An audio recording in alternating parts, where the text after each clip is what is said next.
பாரதிய ஜனதா கட்சியின் கோவை மாநகர் மாவட்டம் சார்பாக மத்திய அரசு நலத்திட்டங்கள் பிரிவு மாவட்ட தலைவர் கௌசல்யா பரமேஸ்வரன் கோவை மாவட்ட ஆட்சியரிடம் மனு கொடுக்க வந்தார். அந்த மனுவில் கோவை மாவட்டத்தில் உள்ள அனைத்து நியாய விலைக் கடைகளிலும் மத்திய அரசின் நலத்திட்டங்களின் தகவல்களை தகவல் பலகையில் வைக்க வேண்டும் என்றும், அனைத்து நியாய விலைக் கடைகளிலும் பிரதமர் மோடியின் புகைப்படம் வைக்க வேண்டும் என்றும் குறிப்பிட்டிருந்தது. இதுகுறித்து செய்தியாளர்களிடம் கௌசல்யா பரமேஸ்வரன் கூறும்போது, என் பேர் கௌசல்யா பரமேஸ்வரன். மத்திய அரசு நலத்திட்ட பிரிவு மாவட்ட தலைவர். இவங்கெல்லாம் என்னோட டீம், அதாவது மத்திய அரசு நலத்திட்ட பிரிவு மாவட்ட நிர்வாகிகளோட நாங்க இன்னைக்கு கலெக்டர் சந்திக்க வந்திருக்கோம். என்ன விஷயம்னு பாத்தீங்கன்னா, மத்திய அரசுல இருந்து மக்களுக்கு ரேஷன் கடை மூலியமா அரிசி கொடுக்கறாங்க, இலவச அரிசி.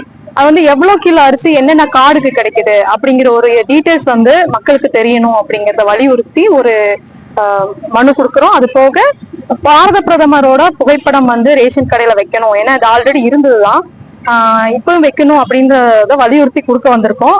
கடந்த ஆட்சியில, திமுக ஆட்சியில நாங்க கொடுத்தோம், பட் நிராகரிச்சாங்க. நாங்க போராட்டம் பண்ணோம், அதுக்கு எந்த தீர்வும் கிடைக்கல. இப்போ விஜய் அவர்கள் முதல்வரா இருக்காரு. அவர் இப்ப ஆயுஷ்மான் பாரத் அப்படின்ற ஒரு மருத்துவ காப்பீடு திட்டம் செயல்பட்டு சென்ட்ரல் கவர்மெண்ட்ல, அதோட சேர்த்து தமிழக முதல்வரோட காப்பீடும் இணைச்சு இப்ப மக்களுக்கு ஒரு நல்ல விஷயம் பண்ணிருக்காரு. ஏன்னா கிரவுண்ட் லெவல்ல இருக்கோம் நாங்க, ஏழை எளிய மக்கள் எவ்வளவு இதனால பயனடைவாங்கன்னு எங்களுக்கு தெரியும். கடந்த ஆட்சியில இதையும் நிராகரிச்சாங்க. மக்கள்லாம் ஒரு ட்ரீட்மெண்ட்டுக்காகட்டும் எதுக்காகட்டும் ரொம்ப துன்பப்பட்டாங்க. இப்ப அது சரி பண்ணிருக்காரு முதல்வர்கள். ஃபர்ஸ்ட் அவருக்கு நான் எங்க டீம் சார்பாகவும் பிஜேபி சார்பாகவும் மனமார்ந்த நன்றியை தெரிவிச்சுக்கிறோம். ஆல்ரெடி ஏற்கனவே ரேஷன் கடைகள் விலைப்பட்டியல் எல்லாமே இருக்கு.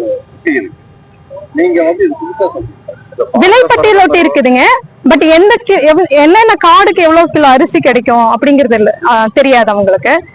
அது தெரிஞ்சதுனாலே இந்த மாதிரி தானியங்கள் எவ்வளவு கிடைக்குதுன்னு தெரிஞ்சதுனாலே இந்த மாதிரி கடத்துறாங்க இல்லைங்களா, அரிசி கடத்துறது இதெல்லாம் கம்மியா ஆகும். அவங்களுக்கு இந்த அட்டைக்கு இவ்வளவு கிலோ அரிசி இருக்குல்ல, எங்களுக்கு ஏன் கொடுக்க மாட்டேங்கிறீங்கன்னு தெரியும். இன்னொன்னு இது இலவசமா கிடைக்குது அப்படிங்கறத மக்கள் தெரிஞ்சுக்கணும். கோவிட் டைம்ல இருந்து மத்திய அரசு இந்த அரிசி இலவசமா கொடுத்துட்டு இருக்காங்க. அது முழுக்க முழுக்க மத்திய அரசோட ஃபண்ட்ல தான் இது கொடுக்குறாங்க. சோ அது தெரியணும் மக்களுக்குங்கிறதுக்காக. அது போக உஜ்வாலா, ஆயுஷ்மான் பாரத் இந்த ஸ்கீம் எல்லாமே ரேஷன் கார்டு பேஸ் பண்ணி செயல்படுத்துறாங்க. சோ இந்த ஸ்கீமோட டீட்டெயில் 2-3 டீட்டெயில்ஸ் கொடுத்தாங்கன்னா கூட மக்கள் அதை பார்த்து தெரிஞ்சுக்குவாங்க அப்படிங்கறத எங்களோட வேண்டுகோளா இருக்கு.